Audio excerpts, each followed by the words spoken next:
नहीं कहेंगे इसको, उसका हक बनता है, वो हक उसको प्राप्त होता है, उसका हक है। बोले तो कंदर्शी कैलाशी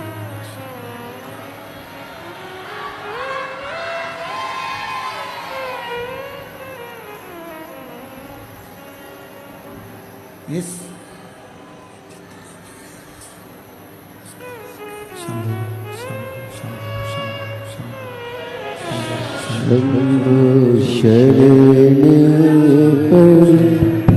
मांगो घड़ी रे घड़ी दुख काटे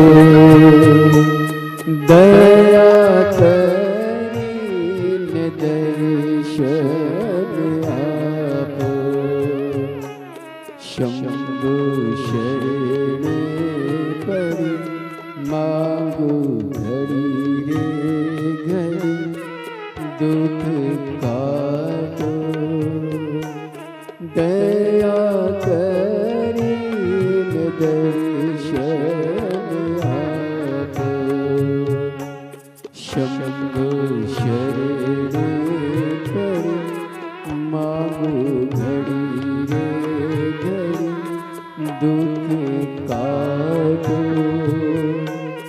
दया करीन दर्शन आपो शंभु शरण परि मांगो घड़ी रे घड़ी दुख काटो दया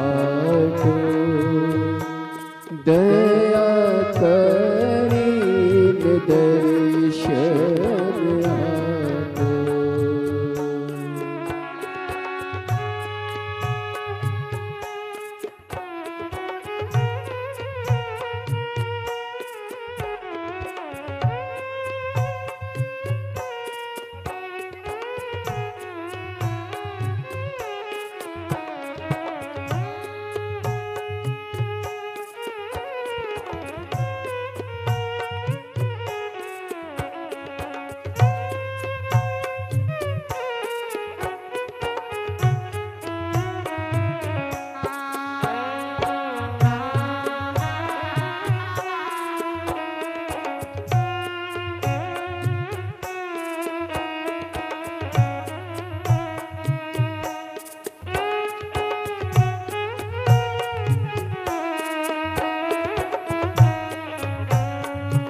शंभु शरण परि मांगो घड़ी रे घड़ी दुख काटो दया करीन दर्शन आपो शंभु शरण परि मांगो घड़ी रे घड़ी दुख काटो दया करीन दर्शन आपो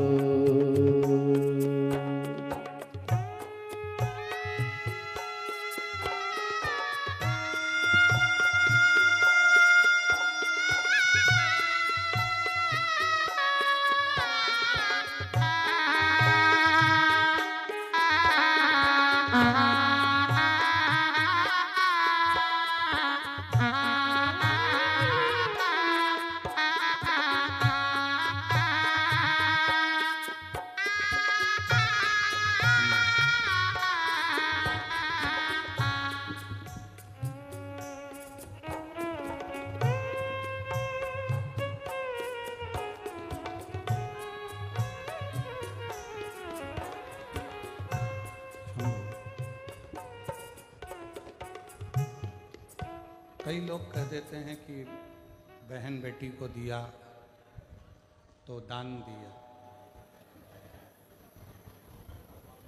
शिव महापुराण की कथा कहती है बहन बेटी को दिया वो दान नहीं है, वो उसका हक है।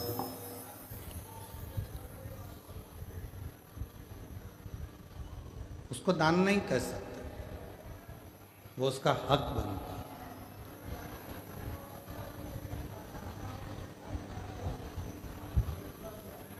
कोई कहता है कि हमने हमारे परिवार के व्यक्ति को दिया, दान दिया, वो दान नहीं कहलाता। दान की परिभाषा किसको कही गई कि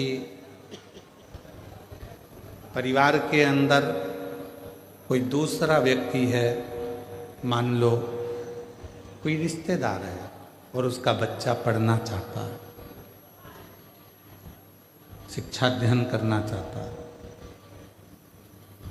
उसको चिकित्सा की जरूरत है, आपने उसके लिए कोई सहयोग करा, वो दान की गिनती में कहेगा, उसको दान कहा जाएगा कि वो।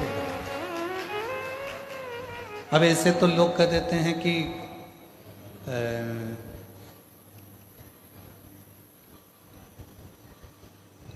कितना सुंदर कहा है कि यदि हम किसी व्रत का उद्यापन करते हैं, हम किसी व्रत का यदि उद्यापन कर रहे हैं और उद्यापन यदि हम कर रहे हैं तो उद्यापन करने में भी पहला प्रयास होना चाहिए कि बाहर की जो माताएं हैं, बाहर के जो जोड़े हैं, बाहर के जो लोग हैं, उद्यापन में पहले उनको गिना जाए।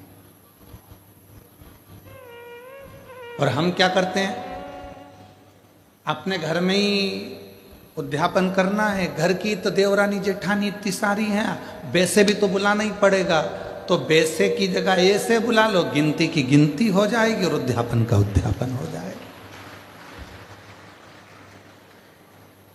मतलब तुम्हें काम निपटाना है, तुम्हें उस उद्यापन का फल प्राप्त नहीं करना, तुम्हें उस उद्यापन का फल नहीं चाहिए,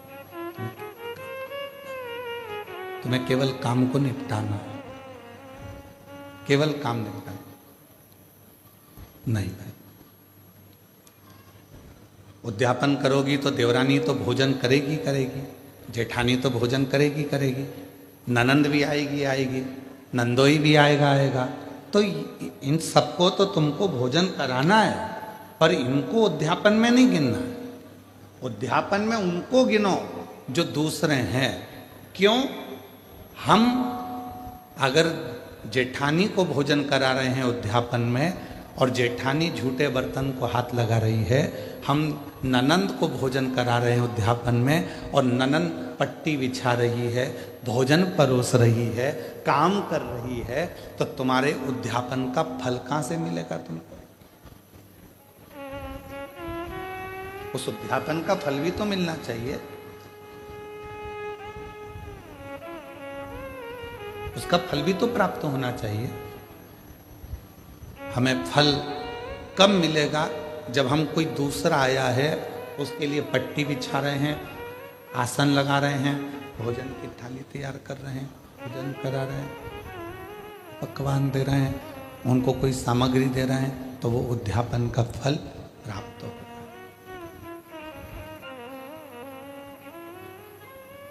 वो लेकर गया, यहाँ से थोड़ा आपने कुछ दिया, उसको कलश दे दिया, तुमने कोई सुहाग की सामग्री दे दी, कोई चूड़ी दे दी, कोई बिछी, कोई ब्लाउज पीस दिया, कोई तुमने उसको साड़ी दी या कोई सामान दिया, तो वो लेकर गए, वो लेकर पहुंच गए, तो वो उद्यापन है। अब तुमको मालूम है कि अगर मैं उद्यापन करूंगी तो मुझे ननंद को तो बुलाना पड़ेगा, मम्मी नहीं मानेंगी। तुमको मालूम है कि मैं उद्यापन करूंगी तो मुझे जेठानी को तो बुलाना ही पड़ेगा, देवरानी को तो बुलाना ही पड़ेगा, जेठानी को बुलाना ही पड़ेगा, मानेंगे नहीं घर के लोग।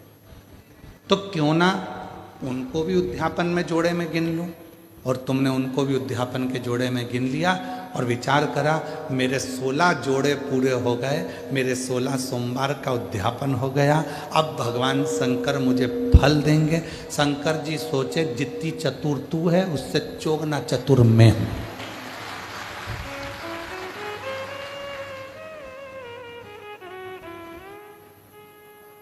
कर वापिस उद्यापन, फिर वापिस कर 16 सोमवार,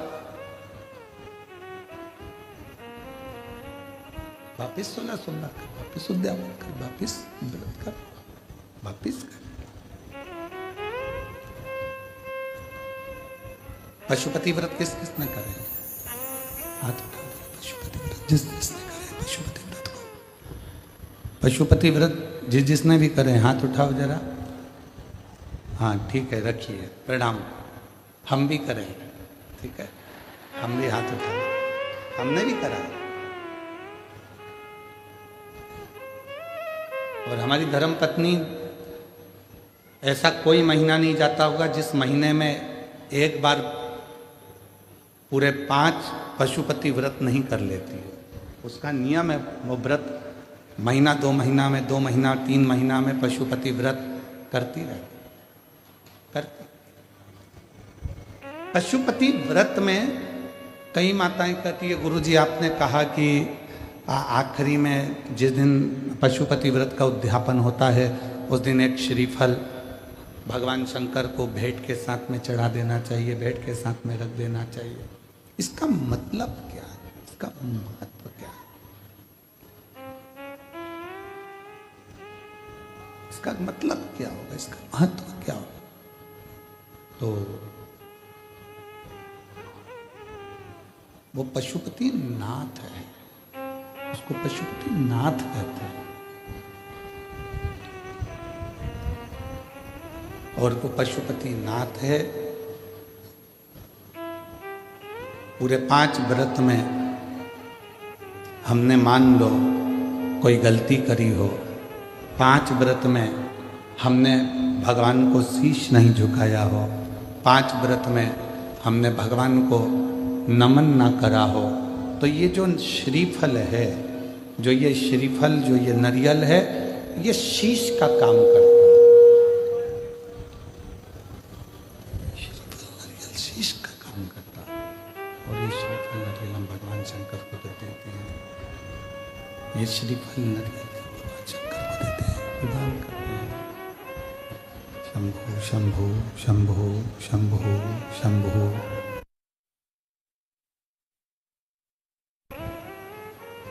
ये नारियल शीश का काम करता।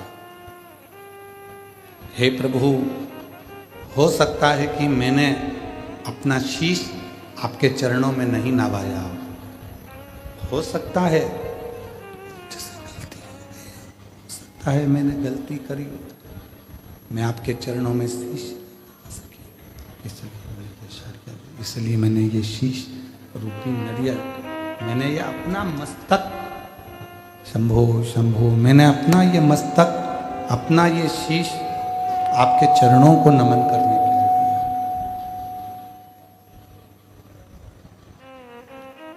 ये आपके चरणों में मैंने छोड़ दिया और अब सौंप दिया इस जीवन का सब भार तुम्हारे हाथों में।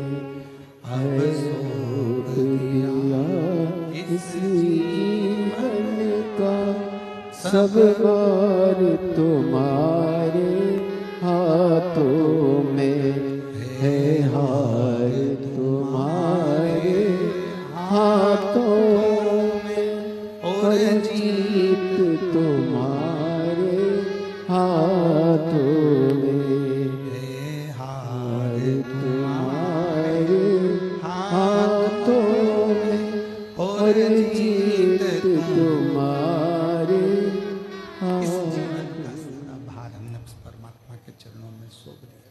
श्रीफल देना मतलब परमात्मा के चरणों में सब कुछ सौंप देना, उनके चरणों में छोड़ देना।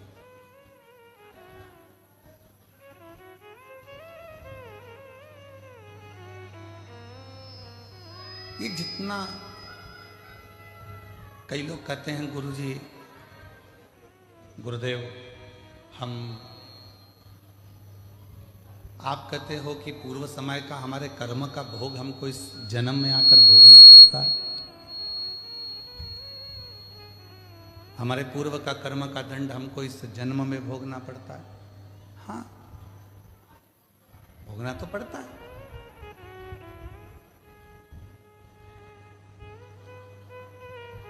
पहले जब हम छोटे थे,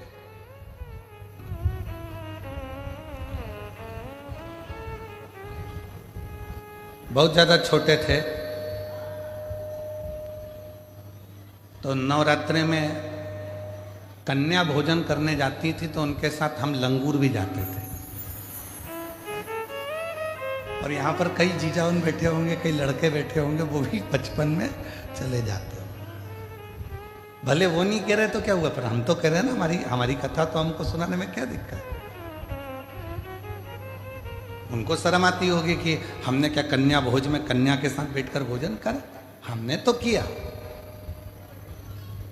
पर जिन जिन के यहाँ भोजन करने जाते थे वो आंटी इतनी चतुर होती थी ना,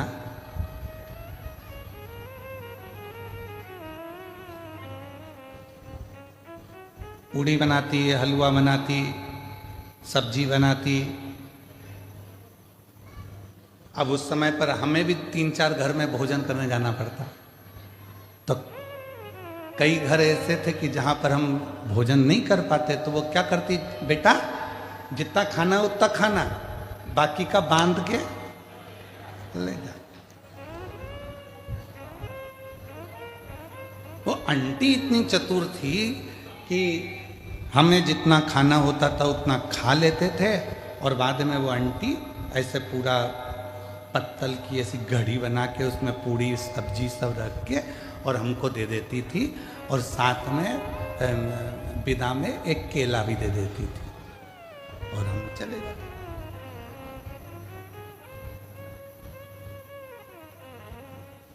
उस समय का देवी जी के समय पर जो हमने कन्या भोज में भोज करा और जो पत्तल लेकर आए, आज समझ में आता है कि उनके घर में हम पूरा नहीं खा सके तो उसने पत्तल में बांधकर दे दिया।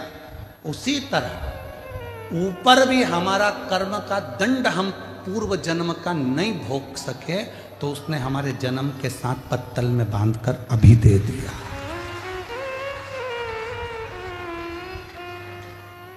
ये जितना संसार में आने के बाद हम भोग भोगते हैं, ये हमारे वहां पर नी निपटा के आए तो आज हमें भोगना पड़ता।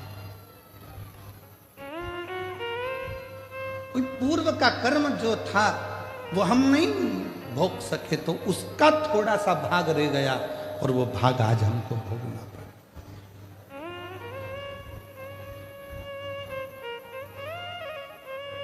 और कोई पिछले जन्म के अच्छे कर्म मुझे बाबा तेरा साथ मिला।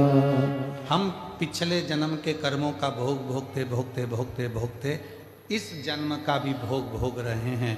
और कोई हमारे पूर्व में हमने कोई पुण्य करा होगा, मेरी जीजियों ने, मेरे जीजाओं ने, मेरी बेटियों ने, बेटाओं ने, मेरे बुजुर्ग माँ बाप ने कोई पुण्य करा होगा। उस पुण्य का फल ये मिला कि बड़ौदा में शिव पुराण की कथा हुई और उस पंडाल में अपन जाकर बैठे। ये पूर्व का पुण्य है, पूर्व का पुण्य।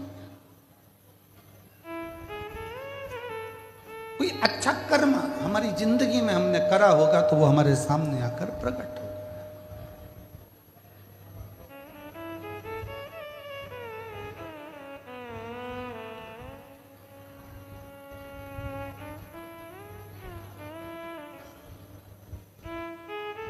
किसी ने पूछा, गुरुजी बहू कौन से कर्म से मिलती है? हमने कहा गाय को रोटी खिलाने से। अच्छा, हाँ, पूर्व जन्म में गाय तुम्हारे दरवाजे पर आती थी, तुम्हारे दरवाजे पर खड़ी रहती थी रोटी के लिए, तुम रोटी लाकर देती थी, वो खा लेती थी। दूसरी बार फिर आती थी, तुम रोटी नहीं देती थी, घर के लोग कहते थे अभी तो दी थी, अभी तो दी थी, और उसको डंडा उठाकर चिल्लाकर भगा देते। बस वो ही गाय तेरे घर बहू बन के आई। सुबह की चाय दे देती है बहुत अच्छे से, दिन की मांग के दे, मांग के। अरे मम्मी अब भी तो पी थी तुमने, सबकी चाय बनाऊंगी तो क्या तुम्हारी भी बनाऊंगी? ये तो अब भी सर्विस से आए, नौकरी से आए, इनकी बनाऊं कि तुम्हारी बनाऊं? बस अगर उस समय पर रोटी 2 बार भी दे देती तो 2 बार चाय भी मिल जाती। 2 बार पूर्व कर्म, पिछला हिसाब बराबर।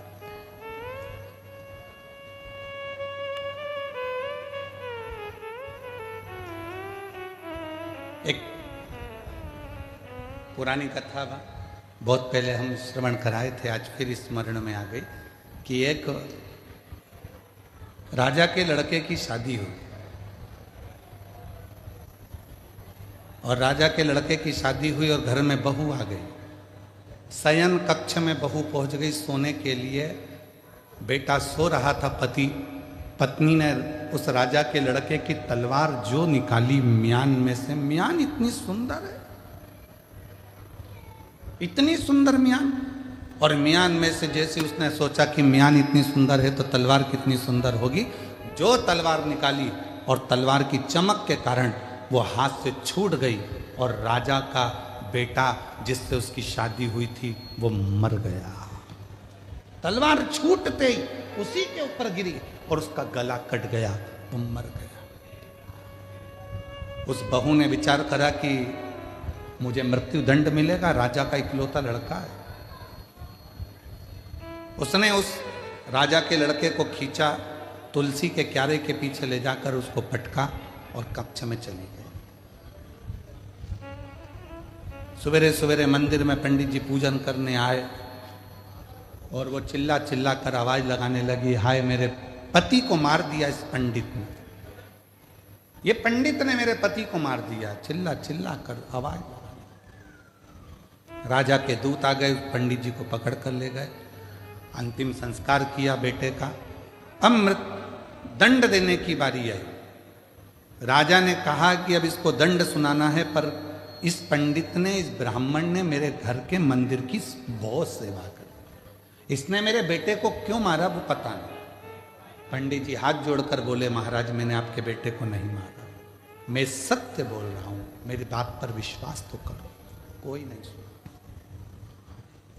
आखिरी में राजा ने सोचा कि पंडित को मृत्यु दंड नहीं देंगे, जिस हाथ से पंडित ने मेरे बेटे को मारा है उसका हाथ काट दिया जाए। उसका हाथ काट दिया, एक हाथ का रह गया। अब पंडित जी ने मन में सोचा कि मैंने कौन सा पाप करा था ऐसा जो मेरा एक हाथ कट गया। गुरु के पास जाऊंगा, अपने गुरु जी से पूछूंगा कि मैंने पाप कौन सा करा। पंडित जी पहुंच गए अपने गुरु जी के पास में, और जो गए गुरु जी के पास में तो गुरु जी तो घर में नहीं थे, उनकी धर्म पत्नी थी। जैसे ही दरवाजा बजाया, गुरु जी गुरु जी गुरु जी, इतने में पत्नी दौड़ कर आई। कौन गुरु जी? ना जाने कहां कहां से आ जाते हैं चिल्लाने के लिए। मेरे गुरु जी यहीं रहते थे। हाँ, कहीं पर पड़ा होगा तेरा गुरु, चल निकल यहां से। पत्नी चिल्ला कर दौड़ी। पंडित जी चले गए। फिर इंतजार करें मेरे गुरु आएंगे, और गुरु जी आए। दरवाजा बजाया, पत्नी कहीं गई थी, दरवाजा खोला गुरुजी ने। गुरुजी, हाँ बेटा तुम, ये तेरा हाथ कैसे कट गया? वही तो पूछने आया हूं गुरुजी कि मैंने कौन सा पाप करा था जो मेरा हाथ कट गया। मैंने तो राजा के लड़के को मारा भी नहीं और मुझे ये दंड मिल गया।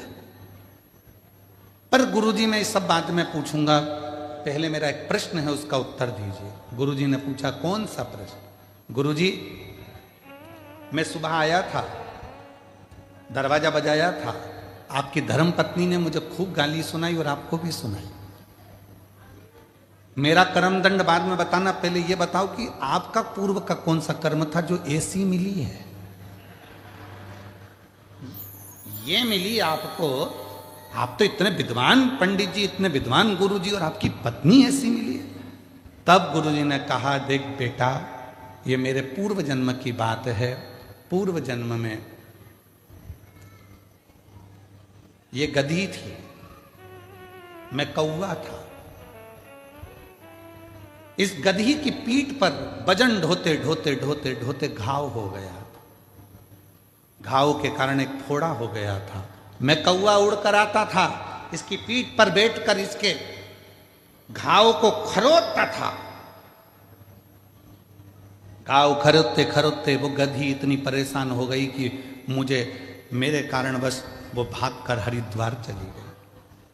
मैं उसको ढूंढता ढूंढता कौवे की योनि में हरिद्वार पहुंच गया और फिर वो गधी मिल गई।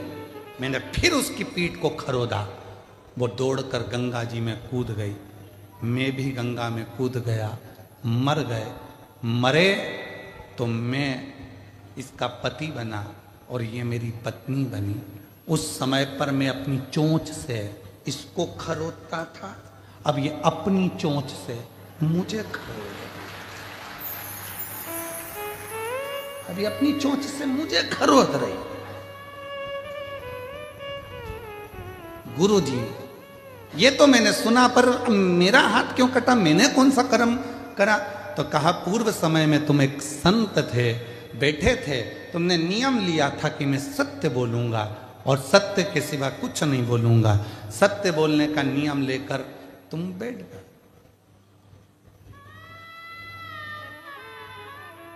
और उसी समय पर एक कसाई के हाथ से गाय छूटकर भागी, छूटकर भागी। तुम तप कर रहे थे, गाय तुम्हारे सामने से निकल गई। कसाई ने आकर तुमसे पूछा, तुमने मेरी गाय देखी है? तुम्हें सत्य बोलना था, सत्य बोलना था, तो तुम तप में लगे थे, तुम झूठ नहीं बोल सकते थे, इसलिए तुमने अपने हाथ का इशारा उस गाय की ओर कर दिया। कसाई गया, गाय पकड़ी, उसको मार दिया। जो कसाई था वो राजा का लड़का बना, जो गाय थी वो बहू बनी। और उस कसाई ने उस गाय को काटा था तो उस बहू के हाथ से तलवार छूटी और वो कसाई जो राजा का लड़का बना था उसको कटना पड़ा। और तूने हाथ का इशारा कर कर बताया था गाय का स्थान, इसलिए तेरा यह हाथ कटा है, इसलिए तेरा हाथ। कोई पूर्व का कर्म हमारा ऐसा होता है जिसको हमें भोगना होता।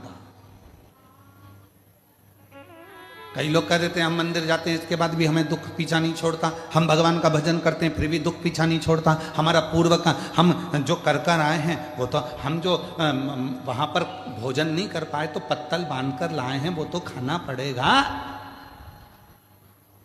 वो तो लाए हो ना बांध कर, तो उसको तो भोगना ही है।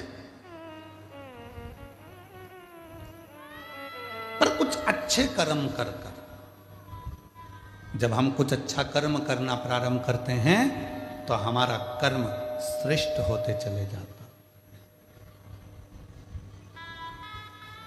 महाराज,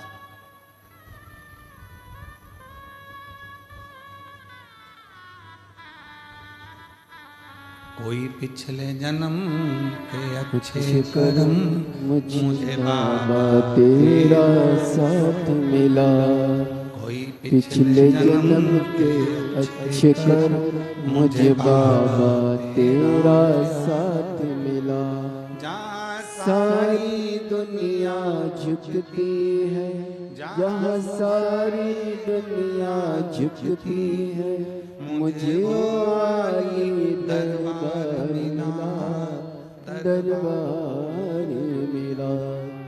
पिछले जन्म के अच्छे कर्म मुझे बाबा तेरा साथ मिला। कोई पूर्व का कर्म होगा जो हम भोग रहे हैं। इसीलिए शिव महापुराण की कथा कहती है अपने बच्चों को मंदिर जाने की आदत डालो, अपने बच्चों को एक लोटा जल ले जाकर शिव मंदिर में भेजो, अपने घर के एक एक बच्चे को शिवालय तक भेजने का प्रयास करो। क्यों? हम तो खैर वो नहीं पहनते जो तुम लोग ये शर्ट पहनते हो बटन वाली, हम नहीं पहनते हैं। हम तो ये बांधने वाली पहनते हैं, ढीली हो जाए तो कस लो। अब तुम्हारी तो जो फिटिंग है वैसी की वैसी पहन लो, भले ढीला ढिल्ला हो। पर जितने लोग भी वो कमीज पहनते हैं, वो शर्ट पहनते हैं, वो बटन वाली शर्ट पहनते हैं, उनको मालूम है अगर एक बटन ऊपर की ही गड़बड़ हो गई तो नीचे तक सारी बटन बोलो बोलो जम के गड़बड़ रहेगी। एक बटन अगर सही लग गई तो जितनी भी बटन है वो सब सही हो जाएगी। एक बटन अगर आड़ी टेढ़ी हो गई तो सारी बटन आड़ी टेढ़ी हो गई। उसी तरह यदि बचपन आड़ा टेढ़ा हो गया तो जवानी अधेड़ी और बुढ़ापा भी आड़ा टेढ़ा हो गया। बटन पहले नंबर की अगर सही है तो बाकी की बटन भी सब सही है, सब सही।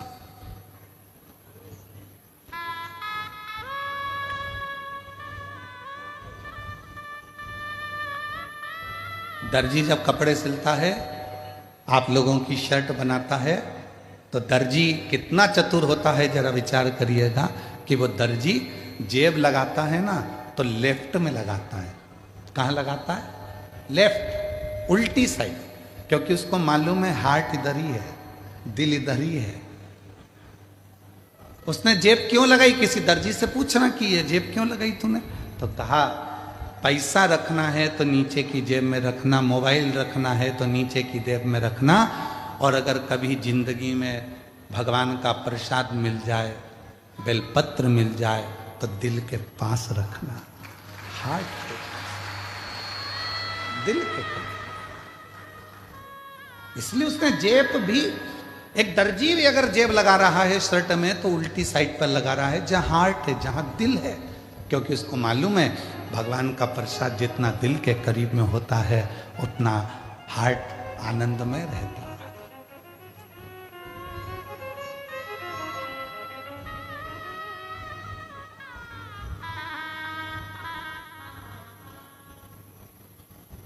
पर दुनिया के लोग ना जाने क्या आज के समय में लोगों को हो गया, परेशानी अपने माथे पर लेते जाते हैं। जरा जरा से बच्चे कह देते हैं मैं पढ़ाई से परेशान हूं। लड़कों से पूछो तो, उनकी माओं से पूछो तो कि बच्चों के विवाह से परेशान हूं। पति से पूछो तो कि पत्नी से परेशान हूं। पत्नी से पूछो तो ये बेहरू से परेशान हूं, पति से। मां से पूछो तो कि बच्चों से परेशान हूं। मतलब आज के जमाने में, आज के समय में प्रत्येक व्यक्ति ने परेशानी को अपना दामन में बांध कर रखा है। प्रत्येक व्यक्ति ने परेशानी को अपने पल्लू में बांध कर रखा है।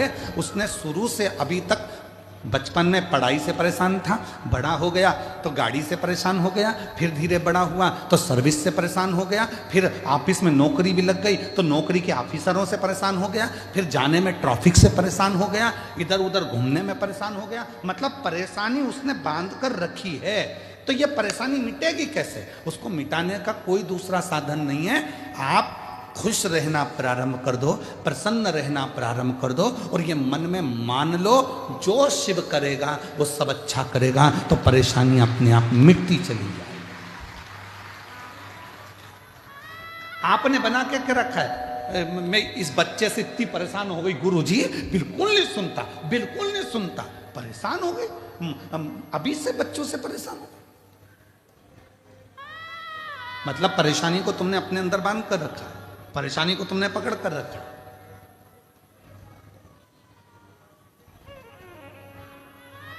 यहां आज कथा में सूरत में जिन्होंने कथा करवाई थी, सम्राट भाई पाटिल आए हुए हैं। कहाँ बैठे? अच्छा, प्रणाम। पहली कथा जो सूरत में कराई थी आपने, बड़ी सुंदर कथा कराई। एक बार जोरदार ताली बजाकर आपको बहुत बहुत साधुवाद। विराज जब हम इनके यहाँ ठहरे थे तो सम्राट भाई बोले कि गुरुजी इतनी भीड़ सूरत में आ गई है, बड़ा सोचना पड़ रहा है। हमने कहा बिल्कुल मत सोचो और ना परेशान हो, ना तुमने बुलाया है ना तुम बुला सकते हो। ये तो उसका डमरू बजता है तो कोई चल कर आता है।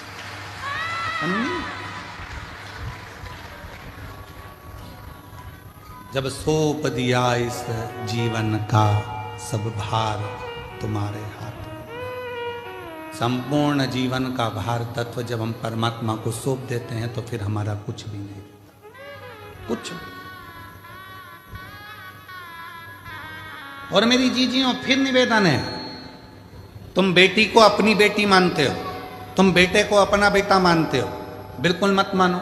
शंकर जी के मंदिर में तुम्हारे बेटे की शादी नहीं हो रही, तुम्हारी बेटी की शादी नहीं हो रही, अशोक सुंदरी वाली जगह पर जाकर हाथ रखकर 7 बिंदी लाल चंदन की लगाकर हाथ रखकर कह दो कि ये मेरा बेटा, इसका नाम ये है, इसका ये गोत्र है, ये मेरी बेटी, इसका नाम ये है, इसका ये गोत्र है, ये तेरी औलाद है, मैं शादी नहीं करूंगी, तुझे करना है, तुझे संभालना है, फिर वो संभाले।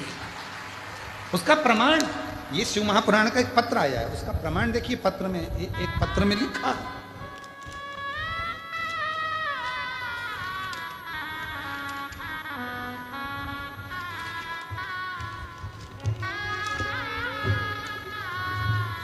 पत्र में लिखा, सीमा दिलीप ढकाते, प्लाट नंबर 296, द्वारकेश नगर, सूरत,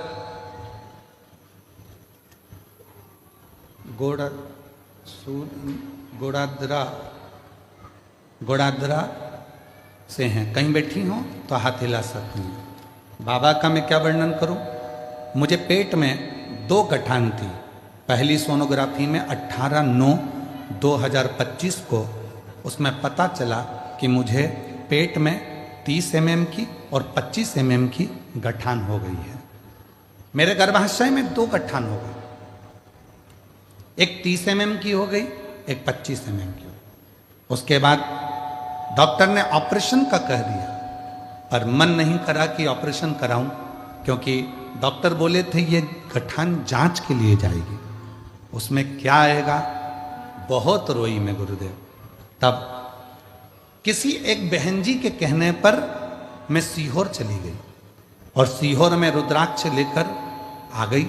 उसका जल शिवजी को चढ़ाकर ग्रहण करना प्रारंभ किया और बेलपत्र का भी सेवन किया।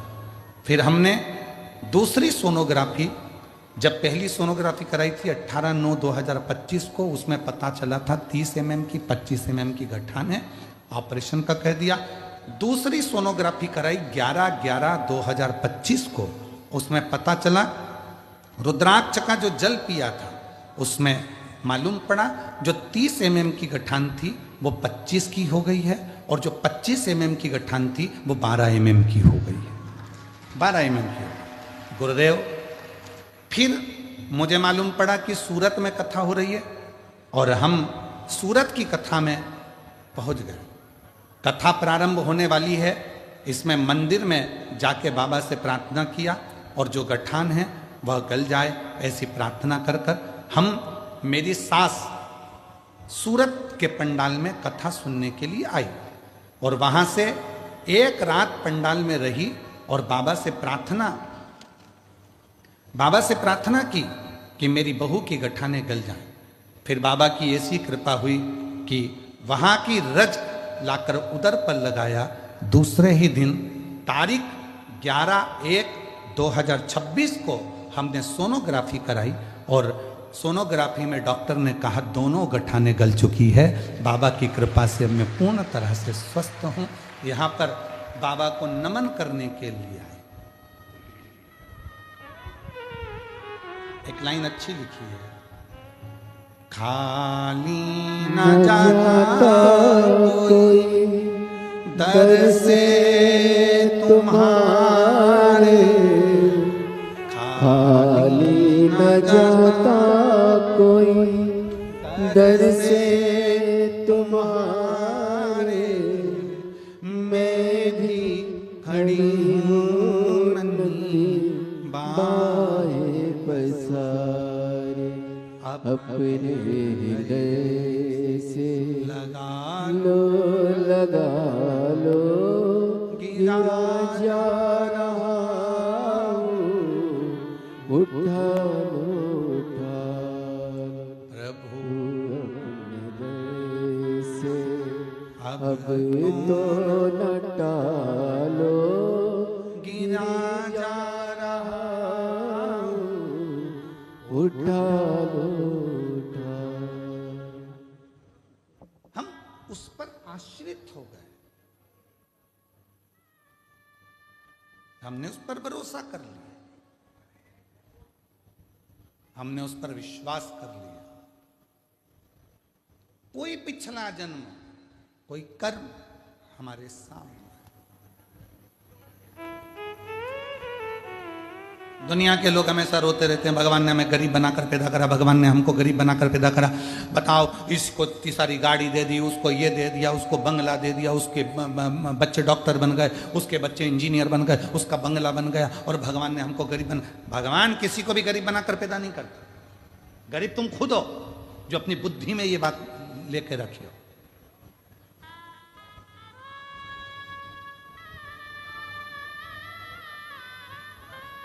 हम ढलना नहीं सीख रहे।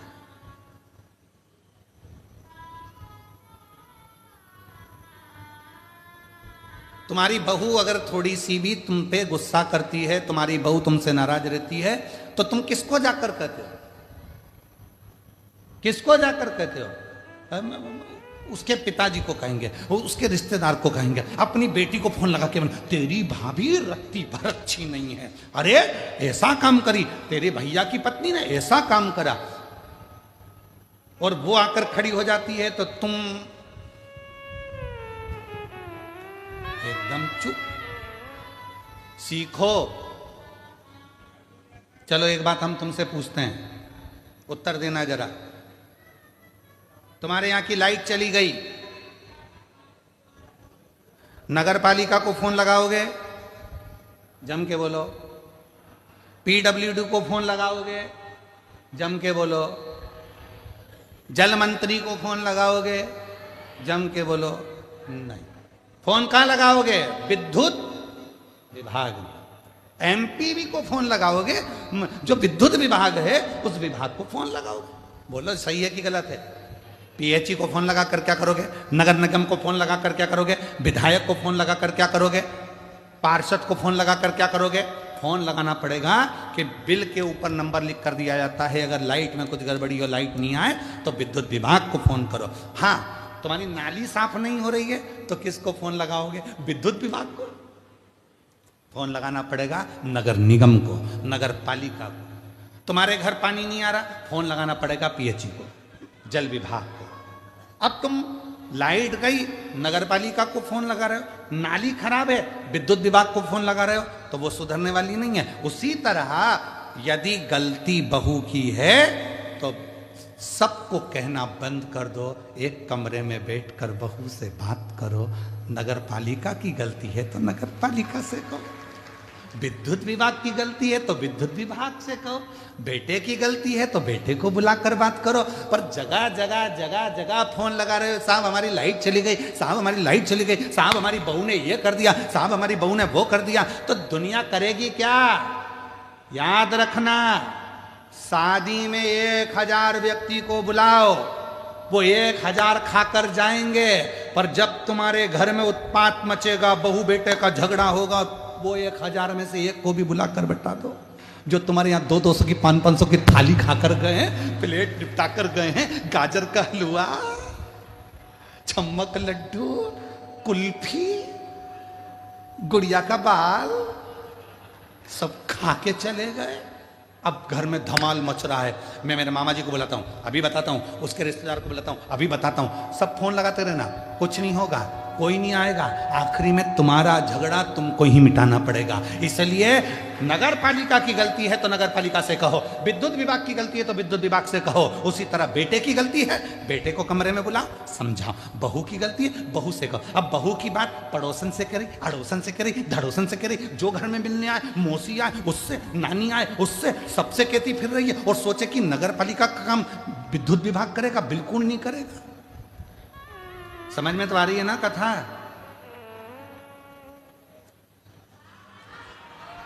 आ रही है ना?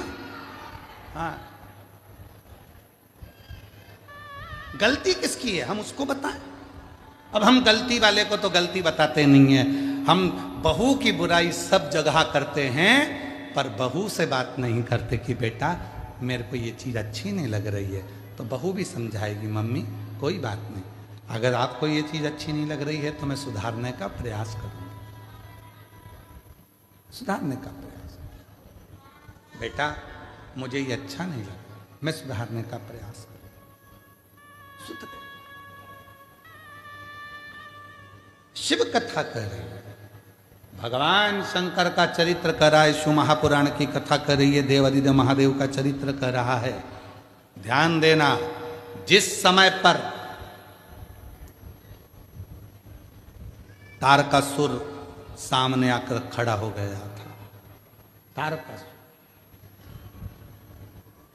और जिस समय पर तारकासुर आकर खड़ा हुआ, तारकासुर ने सम्मुख में आकर मां जगतजननी जगदम्बा अंबा पार्वती जी को ललकारा। उनकी सुंदरता देखकर उनकी ओर मोहित होकर उनको पाने का प्रयास करने लगा। मां आद्यशक्ति जगतजननी जगदम्बा दुर्गा को, मां भवानी को पाने का प्रयास करने लगा। अब मां आद्यशक्ति जगतजननी जगदम्बा शिव जी का इंतजार करती, मां जगतजननी जगदम्बा भगवान विष्णु से शिकायत करती, मां जगतजननी जगदम्बा ब्रह्मा जी से शिकायत करती, कुछ नहीं करा। मां जगतजननी जगदम्बा ने एक काम करा, स्वयं सिंह पर सवार हो गई और उस तारकासुर का संहार मेरी मां जगतजननी जगदम्बा स्वयं सिंह पर सवार होकर उसको ललकारती हुई दूर लेकर चली। चल दूरों तक फेंक कर आ गए। फिर बाद में वही महिषासुर की कथा कहती है, फिर बाद में वही तारकासुर का संहार षडानंद कार्तिकेय से करा दे। महिषासुर के साथ भी यही किससे कहे? हम कहें तो अपने बाबा से ही तो कहेंगे।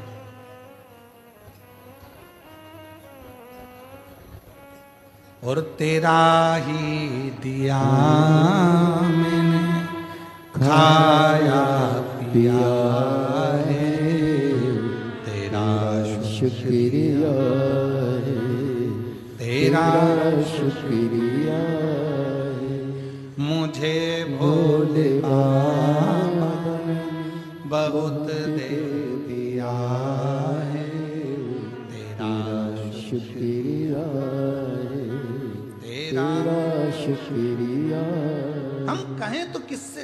एक पत्र है, अच्छा है, देखिए।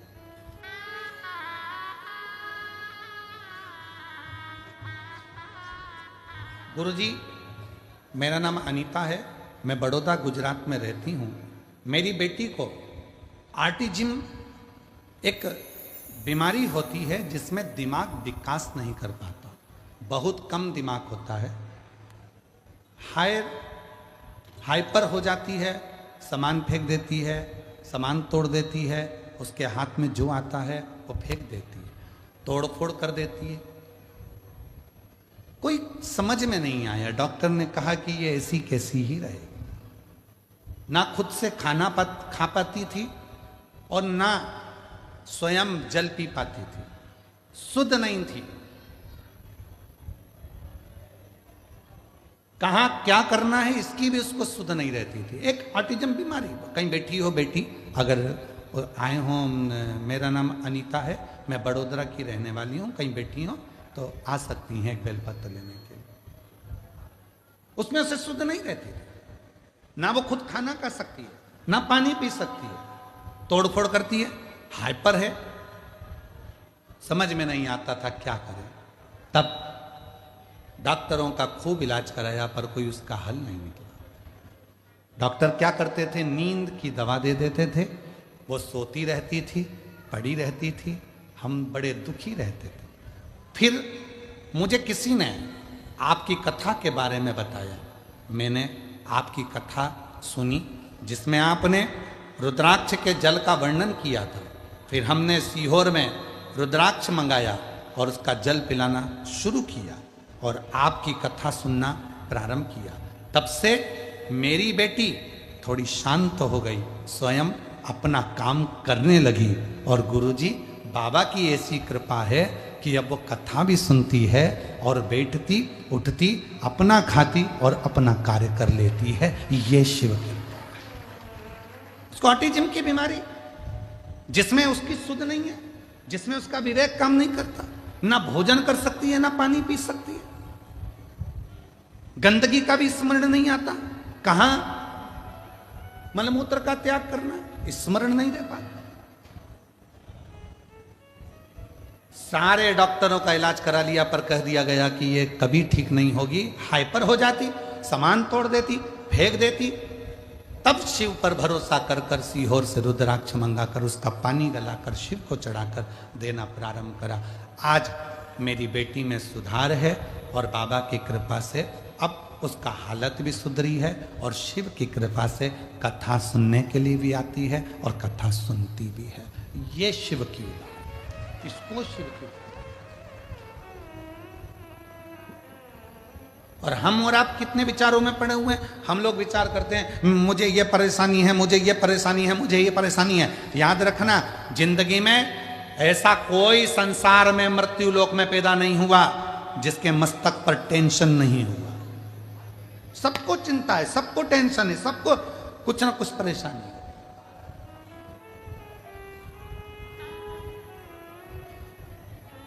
पर क्या करें, किसको करें?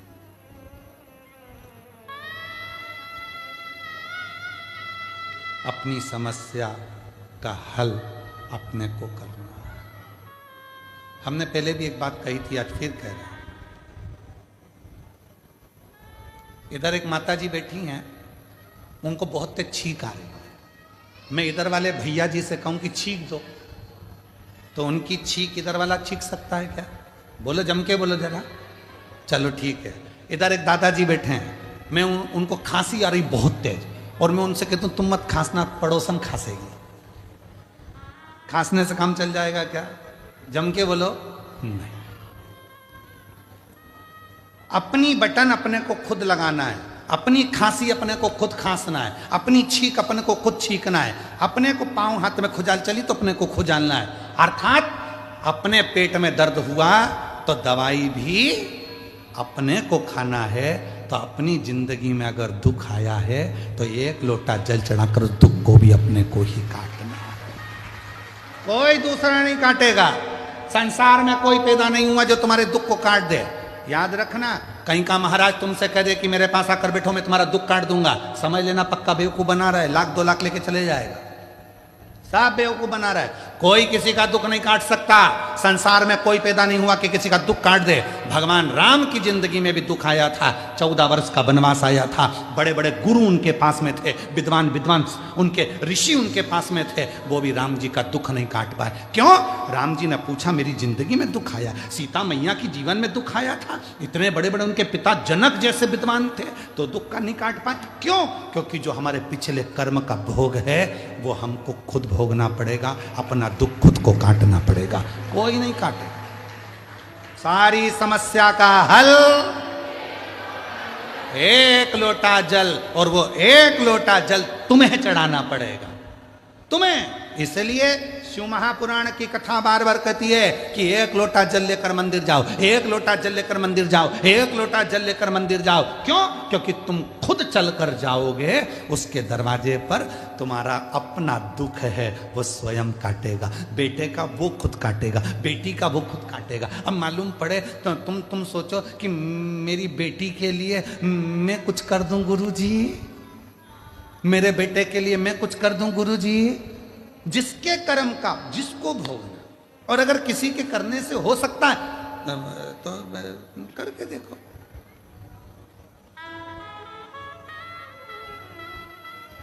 शादी में कौन कौन जाते हैं? हाथ उठाओ जितने लोग शादी में जाते हैं, जम के हाथ उठाओ जरा सभी लोग। हाँ उठा लिए, धर लो वापिस। शादी में खाना खाते हो, भोजन करते हो, हाथ तो उठाओ। हाँ ठीक है।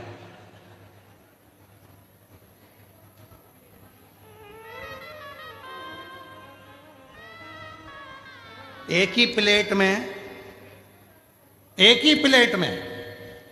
एक ही गुलाब जामुन की कटोरी, एक ही गाजर के हलवे की कटोरी, उसमें दोनों पति पत्नी खा लेते हो?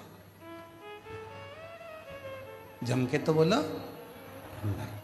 गाजर का हलवा दोनों को अलग अलग खाना है। समोसा पति भी खाएगा, पत्नी भी खाएगी, इसकी प्लेट अलग, इसकी प्लेट अलग। ये खाएगा, इसका पेट भराएगा, वो खाएगी, उसका पेट भराएगा। तो मंदिर भी सबको जाना चाहिए। पर कई लोग विचार में रहे, गुरुजी जब दान करने का नंबर आता है, कहीं 150 रुपए चढ़ाना होते हैं, तो माताएं सिर पे पल्लू लेके पति को टच कर लेती है। टच। हमने पूछा इससे क्या होगा? 50-50। तो हमने कहा ठीक है, अब मिल कहीं की शादी में, और जो शादी में मिली उसके हाथ में प्लेट थी, पति के हाथ में। हमने उसकी पत्नी से कहा टच कर ले, वो खाएगा तुझे मिल जाएगा। समोसा वो खाएगा मिलेगा तुझे, गाजर का हलवा वो खाएगा मिलेगा तुझे। अपनी आइसक्रीम अपने को साफ करना है, अपना दुख अपने को मिटाना है, दूसरे की सामर्थ्यता नहीं। ये तुम लोग जो ढोंग प्रपंच में फंस जाते हो, आडंबर में फंस जाते हो, कहीं का आकर कह देता मेरे पास आकर बैठो, मैं तुम्हारी पूरी जिंदगी संवार दूंगा, मैं तुम्हारा दुख मिटा दूंगा। उसका बापड़े का तो खुद नहीं मिट रही है जो तुम्हारा मिटाने चला। और किसी के पास जाओ और वो कह दे तुम्हारा दुख मैं मिटाऊंगा, तो उसको कह के आ जाना एक लोटा जल चढ़ा ले, तेरा खुद मिट जाएगा। सारी समस्या का हल एक लोटा।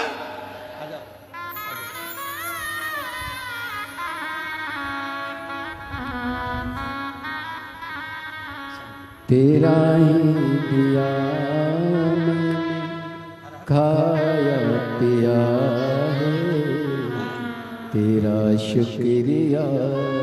यही बेटी है और बहुत हाई पर रहती थी, बहुत ज़्यादा अपना भोजन भी ना कर पाती थी, पानी भी ना पी पाती थी। पर सीहोर के लाए हुए रुद्राक्ष का पानी शिव को चढ़ाकर बेटी को देना प्रारंभ करा, और आज बाबा की कृपा से इतनी समझदार हो गई कि चलकर कथा की व्यासपीठ तक आई है। जोरदार ताली बजाओ।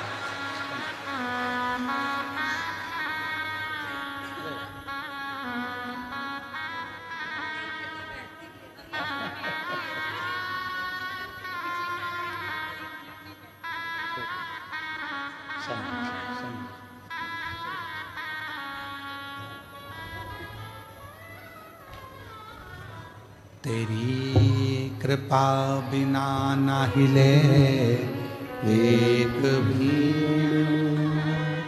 लेते हैं श्वास तेरी कृपा से तन। बखान क्या करूं मैं राखों के ढेर का, चपटी भभूत में खजाना कुबेर का। गंगाधाम मुक्तिदार ओंकार तू, भोले ओंकार तू। आयो शरण तिहारी शंभु तार तार तू। अपने कर्म को अपन को न कोई नहीं काट सकता, किसी के बस का नहीं। कटेगा तुम्हारा पाप, कटेगा तुम्हारा अगर कोई कर्म, तो वो शिव को एक लोटा जल चढ़ाने से कटेगा, बाकी का कोई नहीं काट सकता।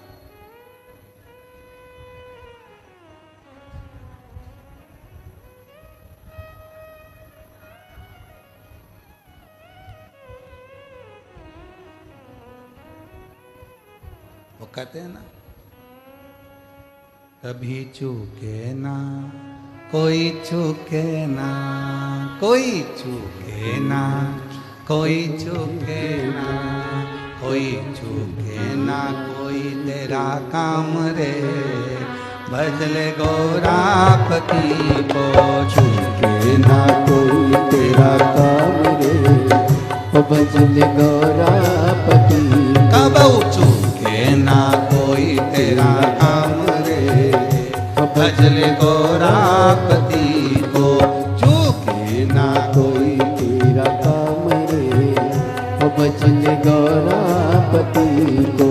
गौरापति को भजले गौरापति को, गौरापति को भजले गौरापति को। गौरापति को भजले गौरापति को। गौरापति को भजले गौरापति को। कबौ चूके ना, कबौ चूके ना, कबौ चूके ना, कबौ चूके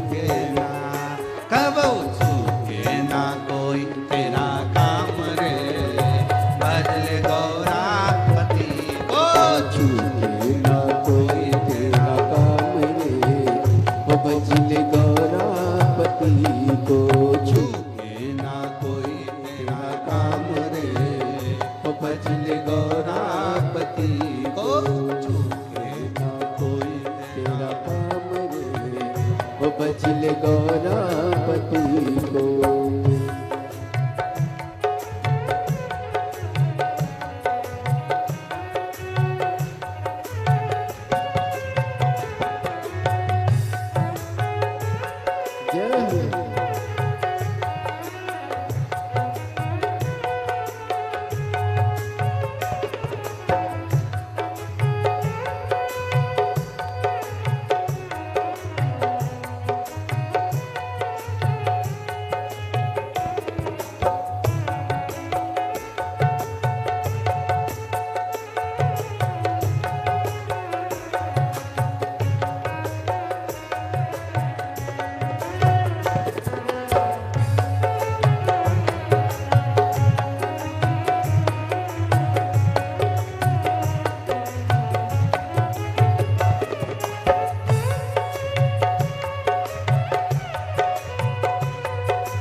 गौरापति को मेरे राम जी भजते गौरापति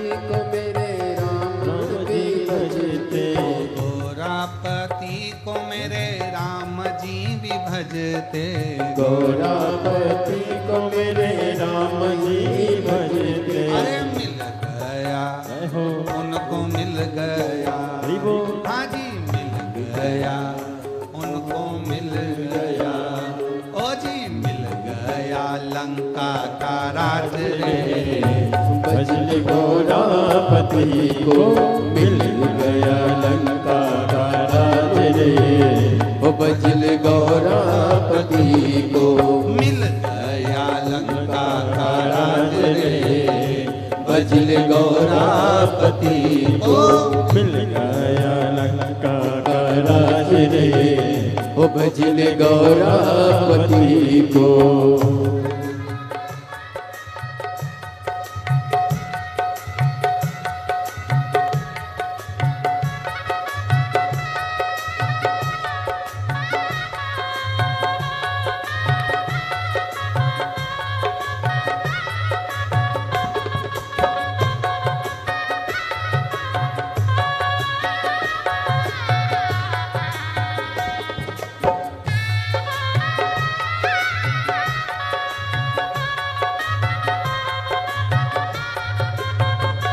जय हो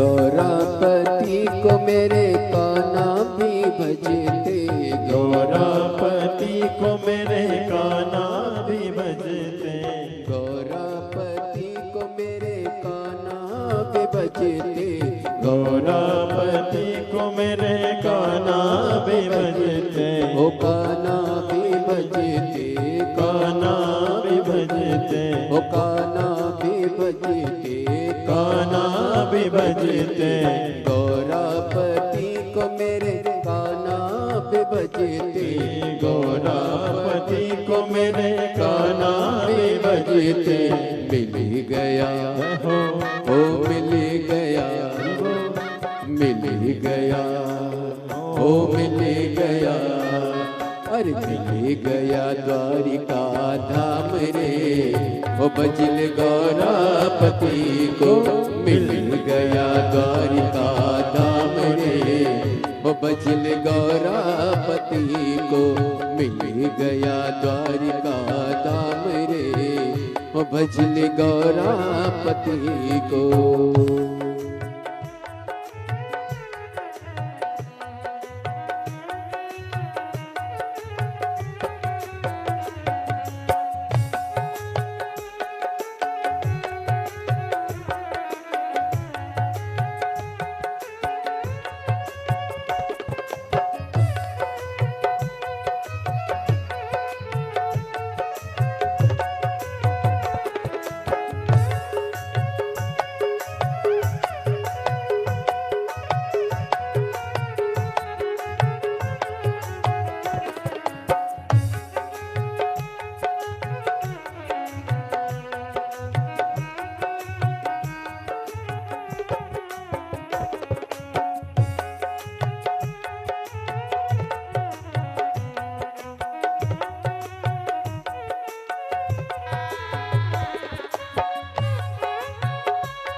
गौरापति को मेरे नारायण भी भजते, गौरापति को मेरे नारायण भजते, गौरापति को मेरे नारायण भी भजते, गौरापति को मेरे नारायण भी भजते।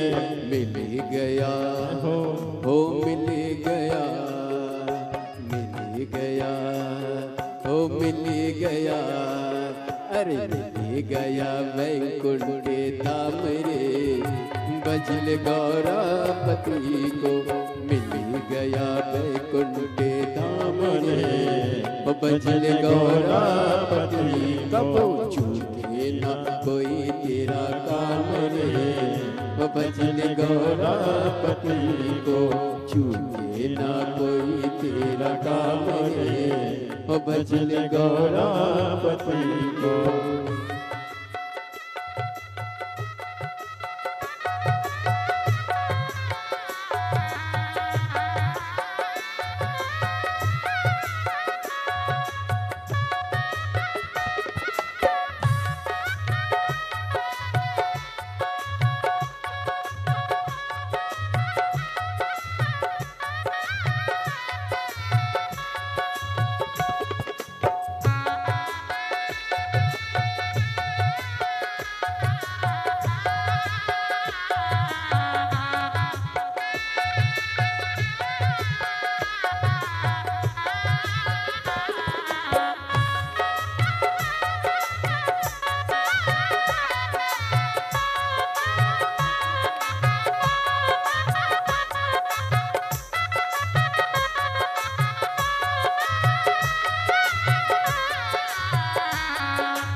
गौरापति को सुर मुनि भी भजते, गौरापति को सुर मुनि भी भजते, गौरापति को सुर मुनि भी भजते, गौरापति को सुर मुनि भी भजते।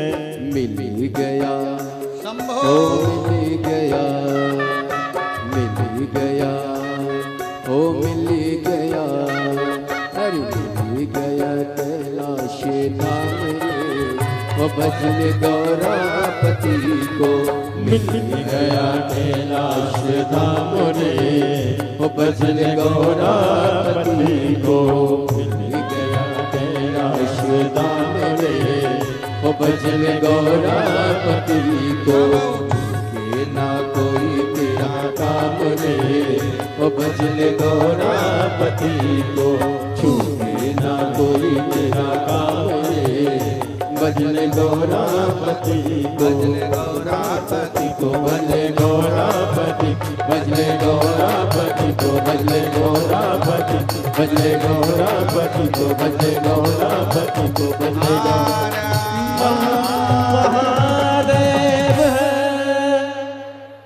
अपने स्थान पर बैठकर भगवान देवाधिदेव महादेव से प्रार्थना करिए, निवेदन करो बाबा भोलेनाथ जी से अपने मन का भाव कहिए, दिल से बाबा को अपने मन की बात कहिए।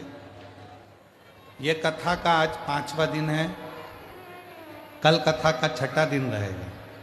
6ठा दिन मतलब जम के बोलो, बाबा की कथा की शिवरात्रि। कल कथा का समय यही 2 बजे से 5 बजे तक ही रहेगा। आस्था चैनल पर भी यही 2 से 5 रहेगा। पर परसों के दिन जो कथा विराम होगी, उस दिन कथा का समय सुबह 8 बजे से 11 बजे तक रहेगा और टीवी पर कथा का समय वही 2 बजे से 5 बजे तक रहेगा। 2 दिन की कथा, कल कथा की शिवरात्रि रहेगी। दिल से शिव भक्त बाबा से अपने मन की बात कहेंगे, हृदय से प्रार्थना करेंगे और परसों के दिन सुबह 8 बजे से 11 बजे तक कथा होकर विश्राम हो जाए। ये कथा 22 तारीख को विराम होगी, फिर 27 तारीख से 31 तारीख तक प्रेशर बढ़ा। 27 तारीख से 31 जनवरी तक माघ मेले में त्रिवेणी संगम पर सतुआ बाबा शिविर,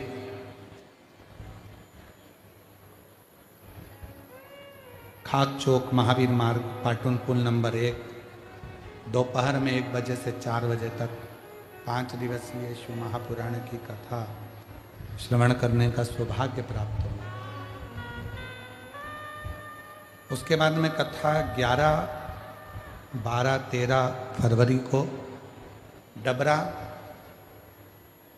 मध्य प्रदेश में रहेगी 3 दिन की, और 14 से 20 फरवरी सीहोर में आपके मायके में बाबा के यहाँ रुद्राक्ष महोत्सव है, जिसका लाभ आपको हम देंगे। पंडित चिरंजीवी राघव जी मिश्रा जी की कथा हमारे सुपुत्र की चल रही है कानपुर देहात में।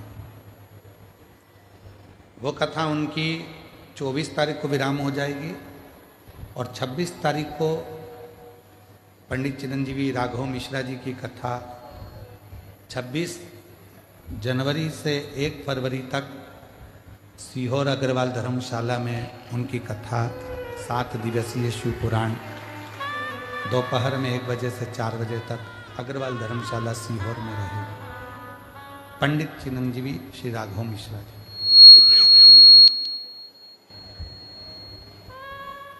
शिव भक्ति के लिए बाबा को अपने मन का भाव कहिएगा। जिस स्तुति को करने के लिए दुनिया के लोग कथा के पंडाल में आते हैं, प्रार्थना करते हैं, निवेदन करते हैं, विनय करते हैं, आप और हमको मौका मिला है बाबा से विनय करने का। सब लोग साथ में बोलिएगा, आपकी आवाज़ व्यासपीठ तक, व्यासपीठ और आपकी आवाज़ मेरे बाबा देवाधिदेव महादेव के हृदय तक पहुँचे। ये कामना कर कर बाबा को मन का भाव कहिएगा।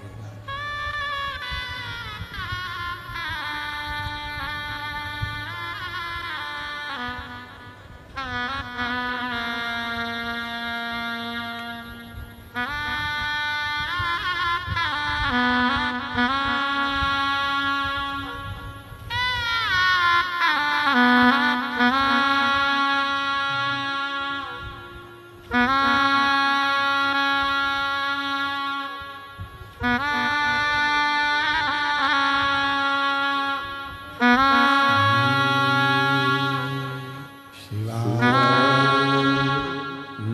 नमस्तु श्री शिवाय नमस्तु श्री शिवाय नमस्तु श्री शिवाय नमस्तु श्री शिवाय नमस्तु भोला सब दुख काटो ओ भोला सब दुख काटो शिव शंकर जप तेरी माला भोले बाबा जप तेरी माला भोला सब दुख काटो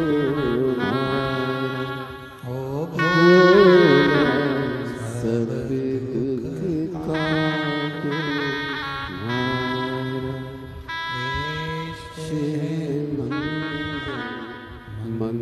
मंगलकारी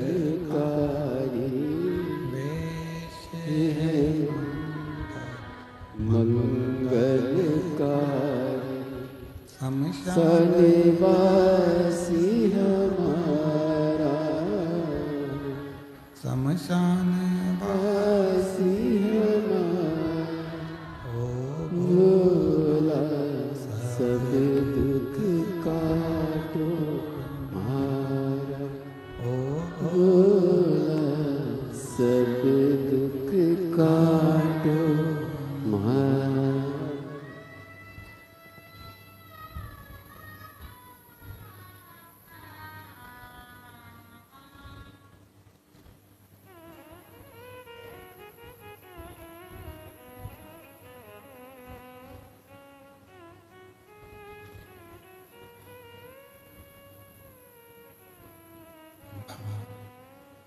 देवादिदेव महादेव भगवान शिव वो गर्दानी तो कालदर्शी कैलाशी विनाशी भगवान शंकर की पवित्र कथा कर रही है। शिव महापुराण की कथा वर्णन कर रही है। शिव तत्व कह रहा।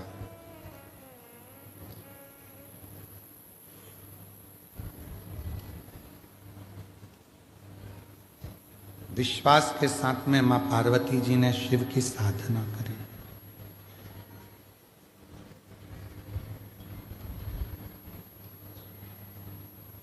शिव साधना का सबसे पहले जो फल मिलता है वो नेत्रों को मिलता है।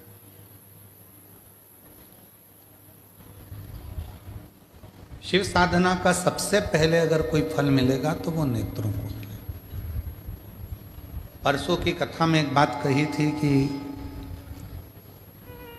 कोई अच्छा कार्य जब होने वाला होता है तो तुम्हारे नेत्रों में स्वप्न में शिवजी खुद शिवलिंग के रूप में दर्शन देते हैं या कथा के रूप में दर्शन देकर तुम्हारे कार्य को सफल करना प्रारंभ कर देते हैं। शिव साधना का, शिव आराधना का, शिव भक्ति का, शिव भजन का, शिव स्मरण का, एक लोटे जल का फल सबसे पहले नेत्रों को प्राप्त होता है। नेत्र। इसीलिए शिव महापुराण की कथा कहती है जो शिव के सच्चे भक्त होते हैं, भगवान शंकर के जो उपासक होते हैं, शिव की साधना करने वाले, शंकर की आराधना करने वाले, शिव का स्मरण करने वाले, शिव नाम जपने वाले, भगवान शंकर की भक्ति करने वाले, जरूरी नहीं कि ये हमारे ऊपर हाथ रखेंगे तो ही हमारा कल्याण होगा। जो शिव को मानने वाला होता है, शिव का जो साधक होता है, शंकर की भक्ति करने वाला जो होता है, शिव के रस तत्व में जो डूबने वाला होता है, केवल वो एक बार अपने नेत्रों से हमको देख भी ले तो भी जगत का कल्याण निश्चित हो जाता है। जीव का कल्याण निश्चित हो, वो जीव का कल्याण निश्चित हो।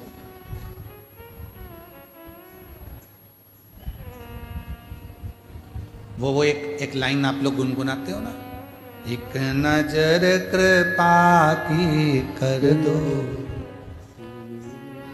सांवरिया गिरधारी, और निर्धन की झोली भर दो ओ भोले त्रिपुरारी, ओ भोले त्रिपुरारी, ओ भोले त्रिपुरारी, एक नजर कृपा की कर दो सांवरिया गिरधारी, निर्धन की झोली भर दो भोले त्रिपुरारी।